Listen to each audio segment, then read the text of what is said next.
целом все в графике по времени. Как раз сейчас идет освещение. Вот здесь освещение пойдет. Да, все будет подземно.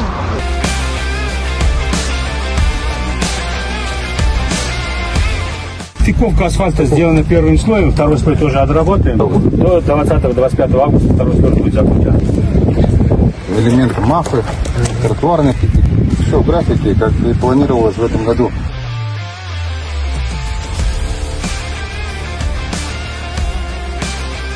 У нас изменения произошли как раз по ландшафт. Мы сегодня уже плиту залили, начали уже рисунок. С этой стороны, да, уже начинают укладывать.